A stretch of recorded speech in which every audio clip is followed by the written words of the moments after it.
Hello दोस्तों, Shiv education channel पर आपका स्वागत है।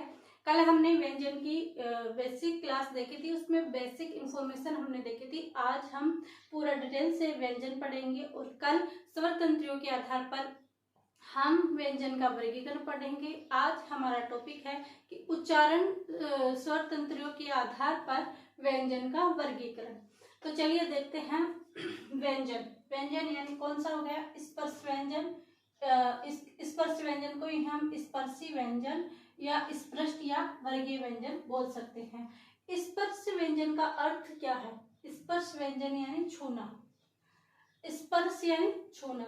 जब हमारे फेफड़ों से निकलने वाली हवा स्वर तंत्रियों से छूती हुई बाहर निकलती है तो उसे क्या बोलते हैं? स्पर्श व्यंजन। और ये कितने चरणों में निकलती है? ये 3 चरणों में निकलती है। कितने चरणों में निकलती है? 3 चरणों में। पहला चरण क्या है? हवा का आगमन।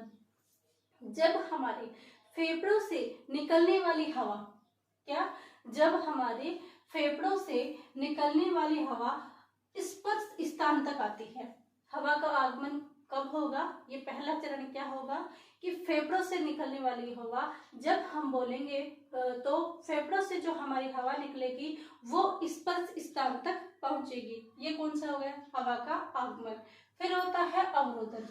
क्या होता है? अवरोधन। अवरोधन यानी 2 अवयव भीतर से आती हुई हवा को रोक देते हैं। यानी 2 अवयव जब आपस में घर्षण करते हैं तो हवा अवरुद्ध हो जाती है, हवा रुक जाती है, तो ये अवरोधन हो जाता है। तो सबसे पहले क्या होगा? हवा का आगमन होगा, उसके बाद ये अवरोधन होगा, अवरोधन के बाद स्फोटन।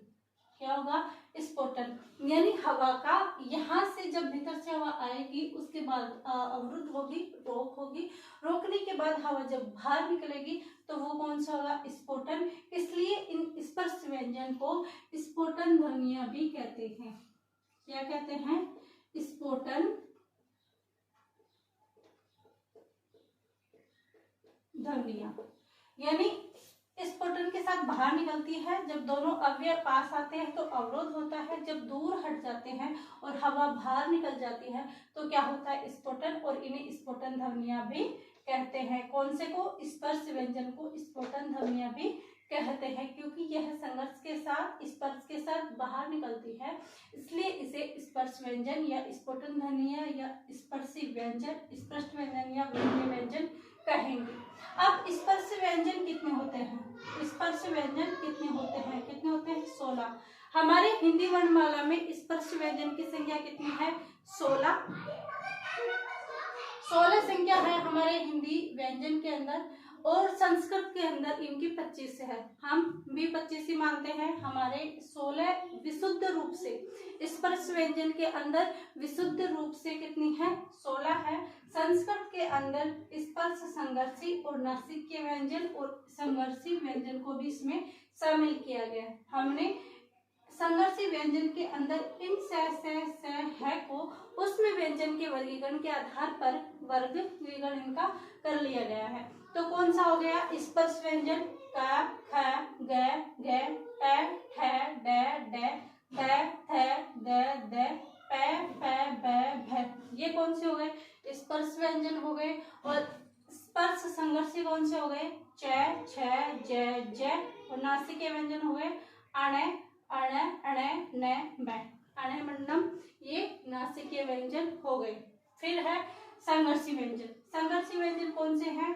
स, है, का, हा, ग, ज, फ।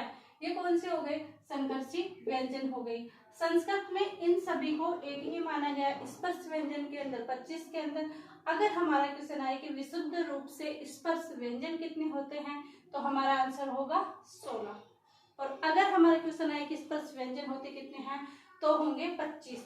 अगर स्पर्श संघर्षी होंगे तो च, छ, ज, नासिकीय अणमंडलम।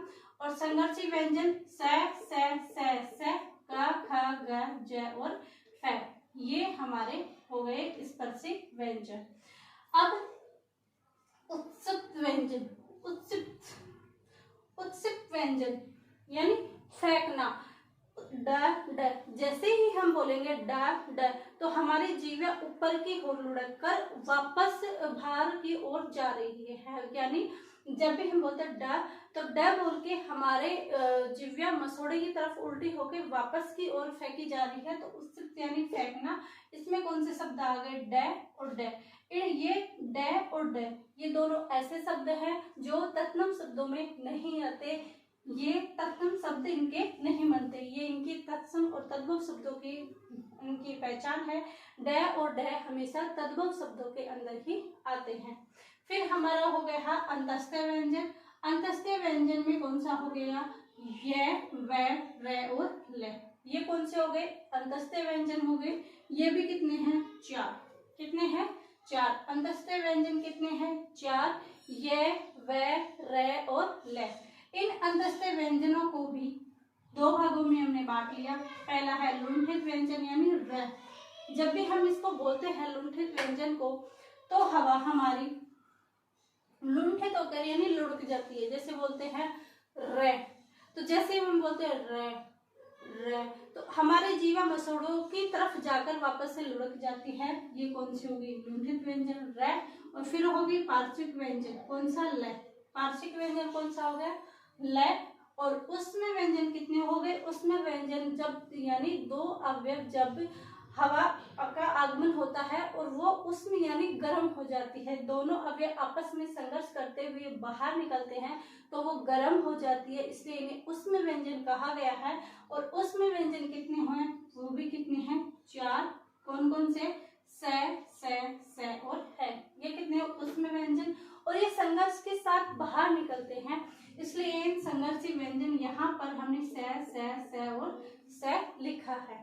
आपको यह वीडियो कैसा लगा आप कमेंट करके हमें जरूर बताइए। आज हमारा व्यंजन कंप्लीट है। कल हम स्वतंत्रियों के आधार पर व्यंजन पढ़ेंगे। आप कमेंट करके हमें जरूर बताइए कि वीडियो कैसा लगा। चैनल को लाइक, शेयर एंड सब्सक्राइब जरूर कीजिए। आप सभी का धन्यवाद।